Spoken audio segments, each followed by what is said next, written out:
Shende from Tulsiramji Gaikwad Patil College of Engineering and Technology, Nagpur. And today I am going to discuss about the Moeller chart or Moeller diagram. The Moeller chart is plotted between the enthalpy entropy diagram. So it is also called the enthalpy entropy diagram, right? Now this diagram is given by the Dr. Moeller in the 1904. Okay, look at here.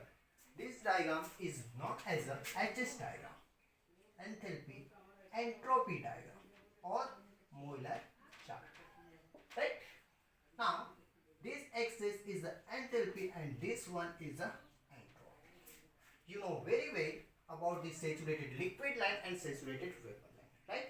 तो यहाँ पे जो saturated liquid line है वो जो H दिख रहा है, जो enthalpy दिख रही है, enthalpy axis दिख रही है, towards the थोड़ा शिफ्टेड हो जाता है. जैसे कि हमने देखा था यहाँ पे कुछ सैचुरेटेड लिक्विड लाइन और सैचुरेटेड वेपर लाइन कुछ इस तरीके से होती है.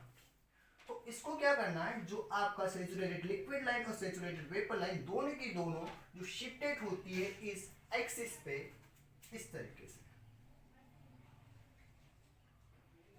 कुछ इस तरीके से हम शिफ्टेड कर देते हैं. Okay,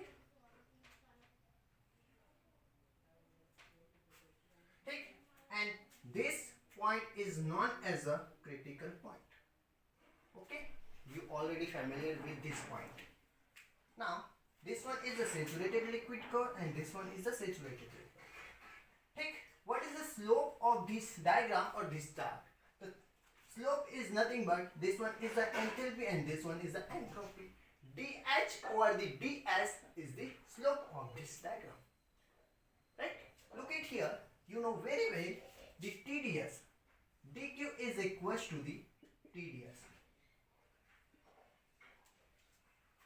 right? And this TDS is equals to the, you know very well from the equations of the entropy or heat transfer in the various process. The heat transfer in the various process, TDS is equals to the change in the enthalpy. Change in the enthalpy means this is the dH and minus VdP work. I already told about this equation. Okay, तो यहाँ पे HS diagram है, इसको हम constant pressure line कुछ इस तरीके से हम ड्रॉ करते हैं HS डायग्राम में. This one is a constant pressure line. अगर मैं सेकंड प्रेशर लाइन लूँ थोड़ा टेम्परेचर बढ़ा के तो कुछ कांस्टेंट प्रेशर लाइन कुछ इस तरीके से हो जाती है हमारी इन दी HS डायग्राम में. अगर मैं नीचे बनाऊं तो कांस्टेंट प्रेशर लाइन थोड़ी कुछ इस तरीके से हो जाएगी. This one is the P1, P2 and this is the P3, right? What is the slope in this diagram? Pressure is equals to constant. That means pressure अगर constant है तो change in the pressure will be equals to 0, right? Now dq is equals to the of dH or dq is equals to the TDS. TDS is equals to the dH, right? What is the slope? Slope is nothing but T is equals to ds over the dH, right? तो slope यही बताया था मैंने कि slope क्या होगा, ds over the dH is equals to slope of this diagram. TDS is equals to dH. That means, sorry, this one is a dH and the ds. T is equals to dH over the ds. This is the slope of this diagram, right? Now the value of this temperature is, minimum value is 0 Kelvin. तो अगर इसकी value अगर 0 kelvin है minimum value, तो ये हमेशा जो slope होगा, slope always given the positive value, the positive value. Slope हमेशा क्या करेगा, वो पॉजिटिव वैल्यू ही देगा ये एडजस्ट आएगा, राइट? अगर हम बात करें इस लाइन को देखिएगा, अगर मैं P1 और P2 की बात करूं तो P2 कुछ इधर जा रहा, P1 उससे दूर जा रहा. मतलब ये क्या हो रहे, दोनों के दोनों जो कन्वर्ज हो रहे हैं, या फिर दूसरे लैंग्वेज में अगर बताऊं तो यहाँ के बीच का जो प्रेशर डिफरेंस है वो बढ़ते जाएगा after the saturation vapour curve. saturation vapor curve मतलब आफ्टर saturation vapor curve मतलब सुपर हीटेड रीजन। तो सुपर हीटेड रीजन में यहाँ पे जो डिस्टेंस है प्रेशर के बीच का वो ड्रास्टिकली इंक्रीज होते जाएगा। That means in the Euler diagram the distance between the two constant pressure line is always converged after the superheated region or after this curve means this one is a saturated vapor curve. In the Euler diagram the distance between the two pressure line or distance between the constant pressure line is converged after the saturated vapor curve. First point क्या हो गया कि हम saturation vapour curve की अगर बात करें तो ये जो प्रेशर का जो डिस्टेंस है वो ड्रास्टिकली क्या होगा, ये बढ़ते चला जाएगा। पहला point.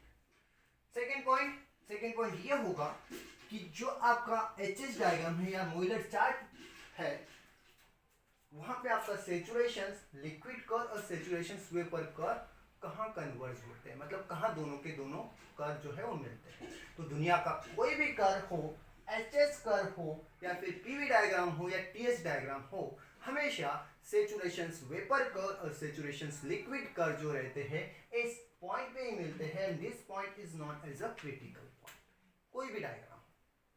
Second point. Third point पे क्या होता है कि ये जो प्रेशर लाइन है वो कहां से कन्वर्ज होना स्टार्ट होते हैं, किस कर्व से कन्वर्ज होना स्टार्ट होते हैं। तो यू कैन सी हियर ये जो कांस्टेंट प्रेशर लाइन दिख रही है P2 P3 या P1 और P2 को देख लो, आफ्टर दिस सैचुरेशन कर्व ये कन्वर्ज हो जाते हैं एक दूसरे से और ये डिस्टेंस जो है वो ड्रास्टिकली इंक्रीज होता है। तो ये होता है हमारा molar chart and this point is a very very important point. 4 point बताए कि जो टीएस डायग्राम एचएस डायग्राम है आपका, HS diagram means molar diagram, तो वहां पे जो स्लोप होगा वो टेम्परेचर के इक्वल्स होगा, राइट। First point.